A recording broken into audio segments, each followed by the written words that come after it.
ఎక్కడైనా ల్యాండ్ పై ఇన్వెస్ట్ చేయాలని అనుకుంటున్నారా? అయితే ఫ్యూచర్ సిటీలో ఇప్పుడే ల్యాండ్ తీసి పెట్టుకోండి. పూర్తి వివరాలకు మాకు కాల్ చేయండి.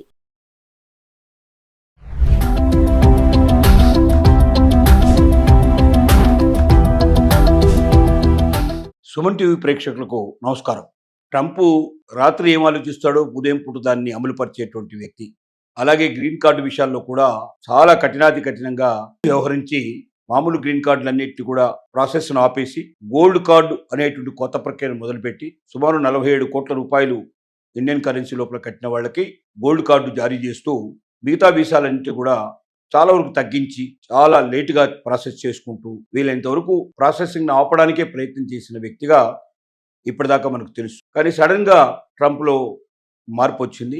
గ్రీన్ కార్డ్స్ కోసం అనేక సంవత్సరాల నుంచి ఎదురు చూస్తున్నటువంటి ఉన్నత ఉద్యోగాల్లో ఉన్నటువంటి ఉద్యోగస్తులు, అంటే అక్కడ ఎప్పుడో వెళ్ళారు, H1 వీసాల మీద వెళ్ళిన వాళ్ళు, మిగతా కొన్ని వీసాల మీద వెళ్ళిన వాళ్ళు, హయ్యెస్ట్ పోస్టులో ఉన్నవాళ్ళు, మంచి ఉద్యోగాల్లో సెటిల్ అయిన వాళ్ళు పర్మనెంట్ సిటిజన్షిప్ కోసం గ్రీన్ కార్డ్స్ని వారు పొందడం కోసం అప్లై చేసుకున్నారు. ఈ గ్రీన్ కార్డ్స్ ప్రాసెస్ మరి ఆగిపోయిన దగ్గర నుంచి తిరిగి ప్రారంభం కావాలని, అలాగా ఎవరైతే అత్యున్నతమైన చదువులు చదివి మంచి పొజిషన్లో ఉన్నటువంటి ఇంటెలెక్చువల్స్ పెద్ద పెద్ద ఉద్యోగాల్లో చేరి అమెరికాలో స్థిరపడి గ్రీన్ కార్డు కోసం అప్లై చేసుకున్న వాళ్ళు 2013 లోపల వాళ్ళు అప్పటిదాకా ఉన్న వాళ్ళకి ఇప్పుడు గ్రీన్ కార్డ్స్ ఇచ్చేటువంటి పరిస్థితి ఏర్పడింది. దాన్ని సుమారుగా ఒక 11 నెలల నుంచి 15 నెలలకు పొడిగించారు. పొడిగించి వాళ్ళకి ఇంకా తొందరగా వచ్చేందుకు అవకాశాన్ని కల్పించారు. ఇది B2 B3 లోపల B2 B3కి ఇది ఎక్కువగా వర్తించేట్టుగా చేశారు.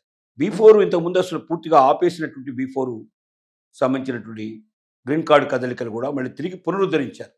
ఇక B1 విషయం తీసుకున్నట్టయితే చాలామంది అక్కడ కుటుంబంతో సహా స్థిరపడినటువంటి వారు, కుటుంబ వీసాల కోసం అప్లై చేసుకున్నవారు, అలాగే ఏదైనా పరిశ్రమలు అక్కడ పెట్టి దాని ద్వారా అక్కడ స్థిరపడాలని కోరుకున్నటువంటి వారు, ఇలాంటి వారు కూడా B1 వీసాలకు సంబంధించిన అప్లై చేసిన వారు కూడా వారికి 23-24 సంవత్సరాలు ఉండే వాళ్ళని దాదాపు ఒక సంవత్సరం పాటు వాళ్ళని ముందుకు తీసుకొచ్చి వాళ్ళు దాదాపుగా తొందరగా అవకాశాలు కల్పించే పరిస్థితి తీసుకొచ్చారు.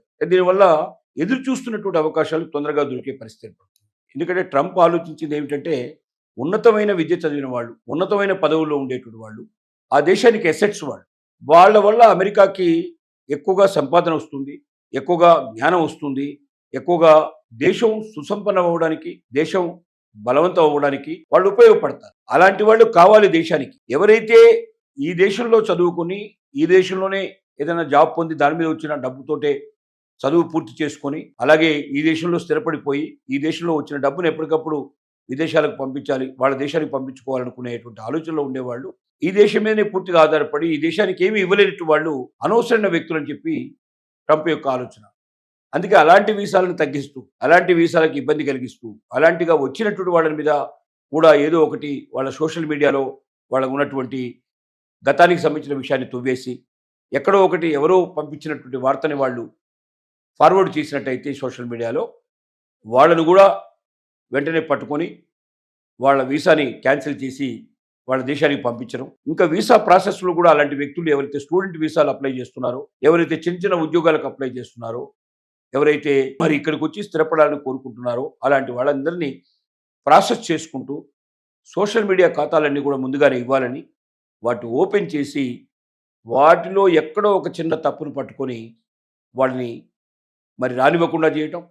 ఆల్రెడీ దేశంలోకి వచ్చిన వాళ్ళకు కూడా వాళ్ళు చిన్న చిన్న తప్పులు ఏదైనా చేస్తే కూడా, ఏదైనా వారు ట్రాఫిక్ లోపల నియంత్రణ కూడా ఏదైనా చిన్న తప్పు చేసినా ఫైన్ కట్టినా, లేక ఆ దేశాన్ని కించపరిచేట్టు కానీ, లేక ఆ దేశానికి సంబంధించిన మిత్ర దేశాలను ఎక్కడైనా కించపరిచేట్టు కానీ ఒక చిన్న తప్పు జరిగినా, ఏది దొరికినా వెంటనే వాళ్ళని వాళ్ళ వీసా క్యాన్సిల్ చేసి వాళ్ళను వాళ్ళ దేశాలకు పంపించేట్టు ఏర్పాటు చేస్తున్న పరిస్థితుల్లో ఈ మంచి న్యూస్ ఇప్పుడు ఏంటంటే B2 B3 వీసాలను మళ్ళీ సమయాన్ని కూడా ఎక్కువ పెంచి, అంటే గతంలో 2013 లోపల ఉండేటువంటి 2013 ఎండింగ్ దాకా 2014 వరకు తీసుకురావడం, అలాగే మరి B1 వీసాలకు సంబంధించిన వాళ్ళని ఒక సంవత్సరం దాదాపుగా ముందుకు తీసుకొచ్చేసి వాళ్ళు 2024లోకి వాళ్ళకి ఇప్పుడు అప్లై చేసిన వాళ్ళకి కూడా ఇచ్చేట్టు పరిస్థితి ఏర్పాటు చేయడం, ఇలాంటి కొన్ని అవకాశాలను పెంపొందించడం ద్వారా కొంతమంది అయినా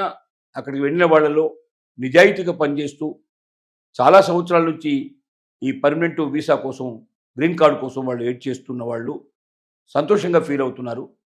గ్రీన్ కార్డు తొందరగా వస్తుంది. అమెరికాలో స్థిరపడగలిగే అవకాశాలు ఏర్పడతాయి. ట్రంప్‌లో కూడా మార్పు వస్తుంది. మనకి ఇక భయం లేదు. మనకి ఖచ్చితంగా మనం అమెరికాలో ఉండిపోవచ్చు. మన జాబ్‌కి ఏ రకమైన ఇబ్బంది లేదు. మన జీవితం లోపల మనం హాయిగా ఉంటాము. మనం నిర్భయంగా పనిచేసుకోగలం అనేటువంటి ఒక నమ్మకం, విశ్వాసం ఏర్పడే పరిస్థితులు ఈ కొత్తగా బీ2, బీ3 వీసాలకి మోక్షం కలిగించడం, కొంచెం దాన్ని ఫార్వర్డ్ చేయడం ముందుకి, అలాగే బీ1 వీసాల్ని ఇంకా చాలా ఎక్కువగా ముందుకు తీసుకురావడం, అలాగే ఆపేసిన బీ4 వీసాలని తిరిగి పునరుద్ధరించడం, ఇలాంటివన్నీ కూడా అమెరికాలో ఉన్నటువంటి భారతీయులకి ఒక రకమైన నమ్మకం, విశ్వాసం. ఆ మధ్య ట్రంప్ తీసుకున్న నిర్ణయాల వల్ల ఎప్పుడు వెళ్ళిపోతామో మనం ఈ దేశాన్ని వదిలిపెట్టి, మనకెక్కడ ఇబ్బంది కలిగిస్తారో, అసలు భారతీయులు ఇక్కడ ఉండగలుగుతారా, పూర్తిగా విడిచిపెట్టి వెళ్లాల్సిన పరిస్థితి ఏర్పడుతుందా, ఈ దేశం మీద ఎన్నో ఆశలు పెట్టుకొని మేము వచ్చి ఇన్నేళ్ల నుంచి మేము ఇక్కడ స్థిరపడ్డామే, మన జీవితం ఏమైపోతుందో అని భయపడ్డ వాళ్ళందరికీ కూడా ఒక నిర్భయంగా ఉండేటట్టుగా, ఒక నిశ్చయంగా ఉండేటట్టుగా ఈ దేశంలో ఇంకా నాకు అవకాశం ఉంది.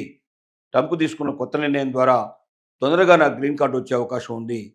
నేను ఇక్కడ పర్మనెంట్గా ఉండిపోతాను. ఈ దేశ పౌరుడిగా కూడా నేను ఉండిపోతాను అన్న ఒక నమ్మకాన్ని, విశ్వాసాన్ని ఈ కొత్తగా గ్రీన్ కార్డుల యొక్క మోక్షం కొంచెం కదలికలు ముందుకు తీసుకురావడం వల్ల ఆ రకమైనటువంటి ఒక మంచి అవకాశంగా భావిస్తూ కొంత నిర్భయంగా, నిశ్చలంగా ఉండడానికి మరి కొంతమందికైనా అవకాశం కల్పించబడిందని చెప్పుకోక తప్పదు.